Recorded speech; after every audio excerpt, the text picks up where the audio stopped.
প্রিয় কুচবাসী, আসসালামু আলাইকুম রহমতুল্লাহ। আশা করছি ভালো আছেন। প্রত্যাশা করছি আগামী জাতীয় সংসদ নির্বাচনের দিনে গণভোটে আপনি অংশগ্রহণ করবেন। আপনি নিশ্চয়ই চান আপনার কচুয়াটা যেমন সুন্দরভাবে সাজাবার জন্য কল্পনা দেখেন, প্রিয় বাংলাদেশকে নিয়ে তো আপনি এইভাবে কল্পনা করেন, স্বপ্ন দেখেন। হ্যাঁ, সে সুযোগ হাতে এসেছে, ছাবি এখন আপনার হাতেই বাংলাদেশকে সুন্দর বানাবার জন্য। আপনি একটি বৈষম্যমুক্ত বাংলাদেশই তো চান, যে বাংলাদেশে বৈষম্য থাকবে না, স্বৈরতন্ত্রের জাতাকল থেকে বাংলাদেশ মুক্ত হবে। সেজন্য আমি মুহাদ্দিস আবু নসর আশরাফী আপনাকে উদাত্ত আহ্বান জানাচ্ছি। ত্রয়োদশ জাতীয় সংসদ নির্বাচনের দিনে 12 ফেব্রুয়ারির সেই আনন্দমুখর পরিবেশে ভোট দেওয়ার দিনে আপনি গণভোটে হাঁ বলুন।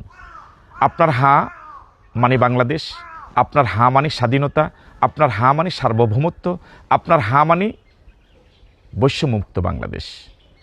আমি আপনাদেরকে গণভোটে হাঁ দেওয়ার জন্য আবারও উদাত্ত আহ্বান জানাচ্ছি। আসুন 12 ফেব্রুয়ারি 2026 গণভোটে হাঁ বলি, প্রিয় মার্কা দাঁড়িপাল্লাতে সিল মারি।